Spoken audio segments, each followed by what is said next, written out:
G'day folks, Pauly from Park Life here. Today I'll be putting together a midweek burrito using the QBA white tortillas. We'll take some simply sunflower oil, some finely chopped onion and some garlic. Sauteed our beautiful minced beef. In with all of our spices and cooked out a little bit of sugar and Como's apple cider vinegar to balance. Beans and tomatoes.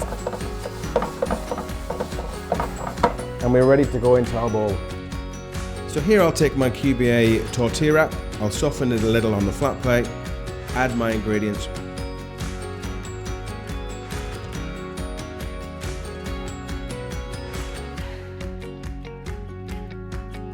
Fold it and roll it nice and tight. Now this is where you can be creative and make it a naked bowl or make your own.